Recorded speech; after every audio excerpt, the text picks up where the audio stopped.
Bismillahirrahmanirrahim. Perbezaan sikap di antara Abu Talib dan Abu Lahab. Syekh Muhammad Abu Zahra ataupun Abu Zuhrah rahimahullah, seorang ulama besar Mesir, dalam mengulah perkara bahawa sikap yang ditunjukkan oleh Abu Talib tidak perlu dijelaskan lagi, kerana betapa ayahandanya Abdul Muttalib memberi kepercayaan untuk menjaga Nabi selepas wafatnya. Abdul Muttalib berwasiat kepada Abu Talib, anak dia, supaya jaga cucu dia Muhammad sallallahu alaihi wasallam. Walaupun ia bukanlah anaknya yang tertua, tetapi sifat sayangkan keluarga yang ada pada dirinya, maka ia bersungguh-sungguh menunaikan wasiat ayahnya dengan menjaga dan mempertahankan Nabi sallallahu alaihi wasallam.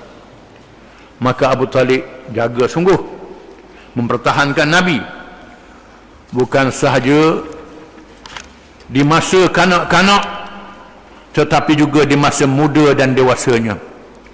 Sesungguhnya ia benar-benar menunaikan wasiat ayahandanya dengan penuh tanggungjawab, sekalipun ia tidak beriman. Mengikut satu riwayat, jumhur ulama ada riwayat mengatakan dia beriman. Kita harap dia beriman, kita akan bincang kemudian. Begitu juga dengan keluarga yang lain seperti Hamzah dan Abbas, tetap mempertahankan Rasulullah sallallahu alaihi wasallam walaupun masih belum Islam. Hamzah dengan Abbas mempertahankan Nabi sama dengan Abu Talib, saudara yang mempertahankan Nabi. Dan Hamzah masuk Islam semata-mata kerana marah pada Abu Jahal menghina Nabi. Asalnya marah. Bila dia balik, asalnya dia tak cara apa-apa, apa nak berlaku dia tak cara, kerja dia buru je. Dia balik daripada memburu, dia beritahu Abu Jahal menghinakan anak saudara dia. Lalu dia balik terus beritampur Abu Jahal. Kita akan baca kisahnya, dan terus mengatakan dia masuk Islam. Asalnya marah, kemudian jadi masuk Islam. Abbas masuk Islam ketika pembukaan Mekah. Tetapi Abu Talib tidaklah bersikap begitu terhadap anak saudaranya Rasulullah SAW. Sikapnya sungguh berlainan dengan anggota keluarga yang lain, termasuk yang belum memeluk Islam. Hal ini mungkin kerana kepentingan harta dan hal ini, tetapi Abu Lahab, bukan Abu Talib, tetapi Abu Lahab tidaklah bersikap begitu terhadap anak saudara Rasulullah SAW. Sikapnya sungguh berlainan dengan anggota keluarga yang lain, termasuk yang belum Islam. Hal ini mungkin kerana kepentingan harta dan pangkat yang menguasai Abu Lahab. Abdul Uzza nama dia. Abdul Uzza. Uzza ni berhala, hamba pada berhala, menyebabkan ia tidak mahu mencari susah. Ia beranggapan bahawa kiranya ia menyokong perjuangan anak saudaranya Muhammad sallallahu alaihi wasallam, pasti mengorbankan harta dan menjatuhkan martabatnya di kalangan musyrikin yang menjadi golongan terbesar dan masih memerintah Mekah. Sifat ini menjadikan ia tidak berfikir tentang kebenaran Islam dan tidak berpendirian untuk melindungi anak saudaranya. Bahkan ia merasa lebih mendapat untung dan terjamin kepentingan dengan bersungguh-sungguh menentangnya. Oleh kerana masyarakat Mekah pada masa itu, majoritinya, sebahagian besarnya adalah tak beriman. Dan masyarakat Mekah ni membayar hadiah-hadiah pada berhala, macam-macam bayaran. Abu Lahab mendapat bayaran ini. Abu Lahab merasakan kalau dia ikut Nabi, tak boleh pitih dia. Ni jatuh pangkat dia di kalangan besar penduduk Mekah yang tak ikut Nabi, kerana kepentingan dunia, kepentingan pangkat, kepentingan harta. Maka Abu Lahab sanggup bersungguh-sungguh menentang anak saudaranya Muhammad sallallahu alaihi wasallam, walaupun dia tahu benarnya, amanahnya, baiknya, mulia akhlaknya, dia tahu daripada awal lagi, tetapi dia menentang Nabi kerana kepentingan dunia semata-mata. Maka dia tak dapat hidayah. Menunjukkan bahawa mereka yang tujuan hidupnya kerana dunia lupa pada Allah Ta'ala, walaupun dia saudara Nabi, tak dapat hidayah. Ingat baik-baik. Kalau kepentingan dunia lebih pada Allah Ta'ala, duduk berasa rezeki dia orang beri, bukan Allah Ta'ala beri. Duduk berasa nyawa dia orang yang jaga, bukan Allah Ta'ala yang jaga. Duduk berasa kehidupan dia ialah dunia, bukan Allah Ta'ala bawa ke akhirat.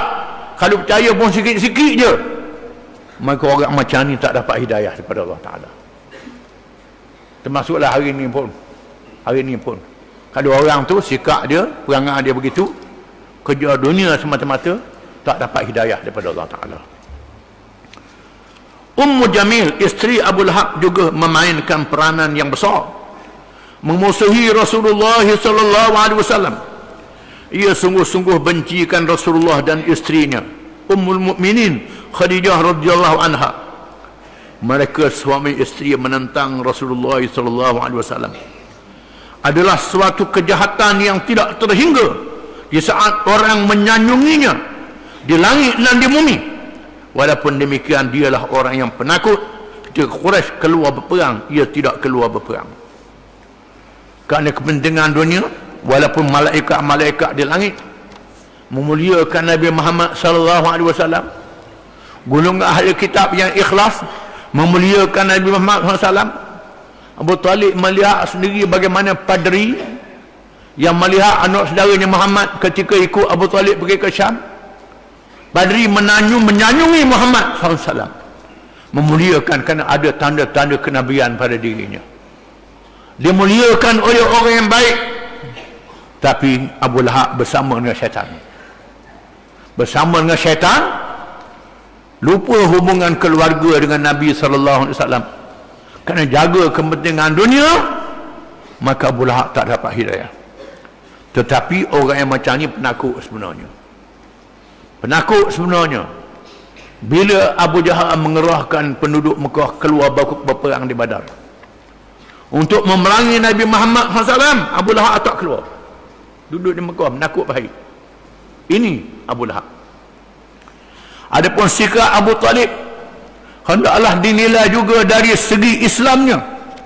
Sikap menyokong di atas dasar keluargaan tanpa beriman dengan ajaran yang dibawa oleh Rasulullah SAW, tetapi berpegang dengan ajaran pusaka nenek moyang, adalah sikap yang sia-sia di sisi Allah Subhanahu wa Ta'ala. Abu Talib mengikut pandangan jumhur ulama ahli sunnah wal jamaah, Abu Talib mati dalam keadaan kafir, tak masuk Islam, mempertahankan Nabi SAW habis-habisan tetapi tak beriman. Maka semua amal baiknya ditolak oleh Allah Ta'ala. Allah Ta'ala tak terima, masuk neraka juga. Ini mengikut riwayat yang kuat di ahli sunnah wal jamaah. Tetapi ada kaum mengatakan Abu Talib sebenarnya beriman. Wallahu a'lam. Kalau ikut pendapat, memanglah dasarnya kalau orang tu dia tidak beriman, walaupun dia apa saudara Nabi, termasuklah Abdullah bin Ubay yang akan kita baca di kisahnya. Abdullah bin Ubay, seorang pemimpin munafik. Bila Nabi mari ke masjid, beritahu kau ramai Rasulullah dah siapa dah, dalam hati dia jahat, syaitan, melawan Islam, tak beriman, kafir. Turun ayat Quran mengutuk dia. Anak dia minta izin dengan Nabi nak bunuh. Nabi kata tak boleh, jangan, kerana dia bersama dengan orang Islam, tak boleh bunuh. Ni ada orang kata Muhammad bunuh sahabat dia pula, jadi fitnah. Bila Abdullah bin Ubay mati, anak dia minta baju Nabi untuk kapan dengan baju Nabi. Ambil baju Nabi buat kapan Abdullah bin Ubay, masuk neraka juga Abdullah bin Ubay, walaupun kapan dengan baju Nabi. Ni duduk kita tengok janggut Nabi, janggut kedok tak tahu, pakat ramai-ramai kita tengok kononnya di janggut Nabi tahblu ketiuk sama dia pun tak tahu, duduk pergi ramai-ramai. Yang pentingnya lah beramal dengan ajaran Nabi, ikut perjuangan Nabi, ikut ajaran Nabi, itu yang pentingnya.